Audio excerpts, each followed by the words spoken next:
Assalamualaikum warahmatullahi wabarakatuh. Perkenalkan, nama saya Dekar Hanafi Suprio, NPM 207002030.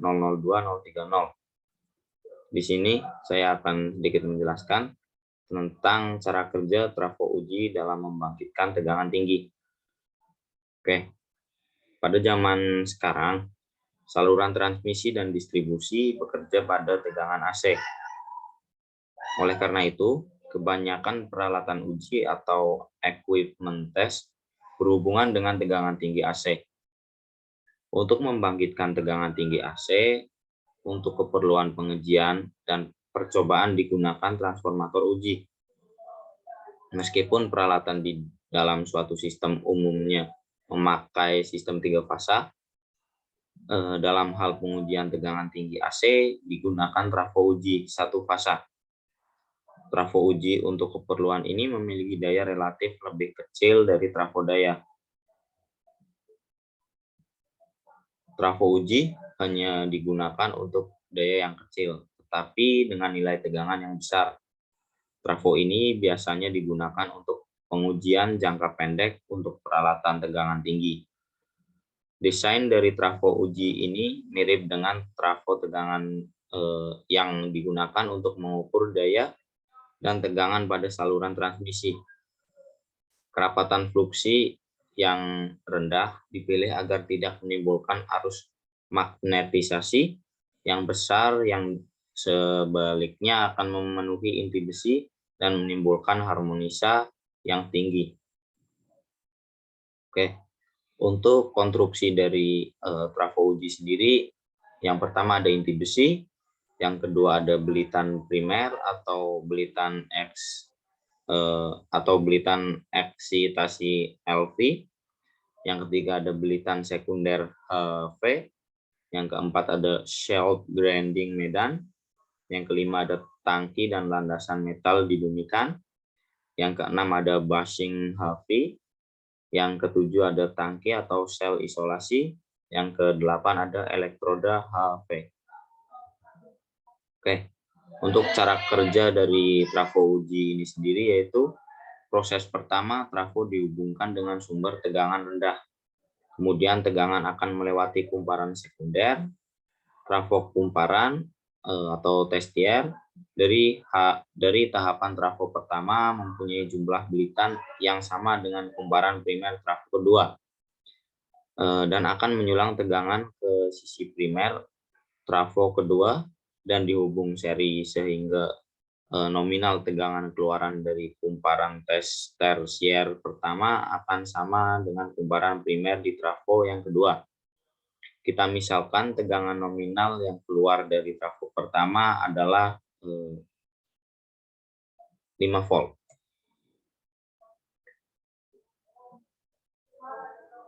Selanjutnya hasil dari trafo yang kedua adalah 2 volt. Dan proses kembali berulang di trafo yang ketiga sehingga menghasilkan tegangan 3 volt antara terminal dan ground. Pada proses ini trafo pertama dan kedua harus merupakan trafo yang mempunyai 3 kumparan. Sedangkan untuk trafo yang ketiga yang merupakan unit keluaran hanya memiliki 2 kumparan. Oke.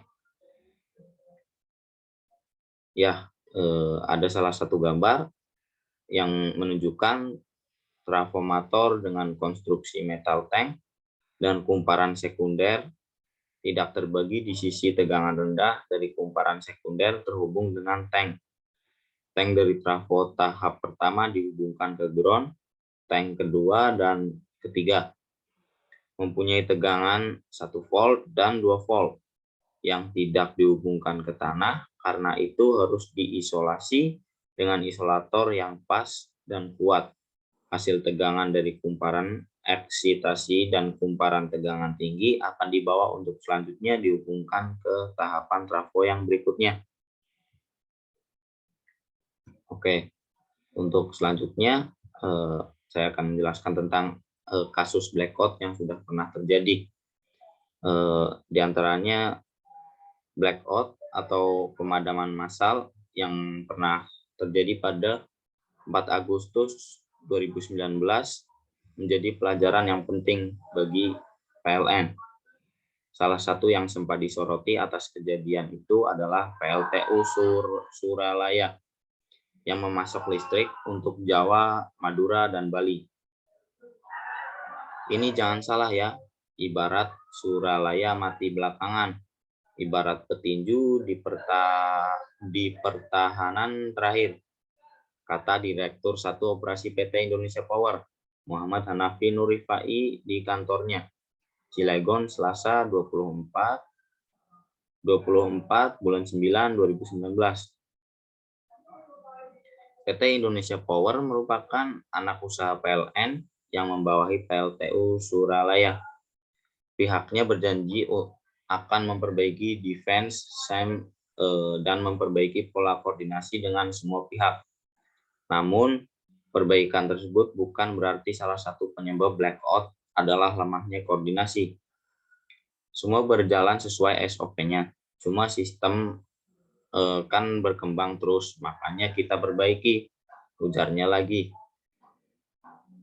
Dia menjelaskan dalam melakukan perbaikan PLTU memang tak bisa berjalan sendiri, sebab PLTU tak seperti PLTA, PLTG, dan PLTD yang memang menunggu pasokan daya dari pembangkit lain. Menanggapi hal itu, Vice President Public Relation PLN, Dwi Suryo Abdullah juga angkat bicara. Dia menjelaskan mengapa PLTU Suralaya terkesan tak langsung bisa beroperasi saat kejadian blackout terjadi. Suralaya kala itu sudah lepas dari daya 500 kV.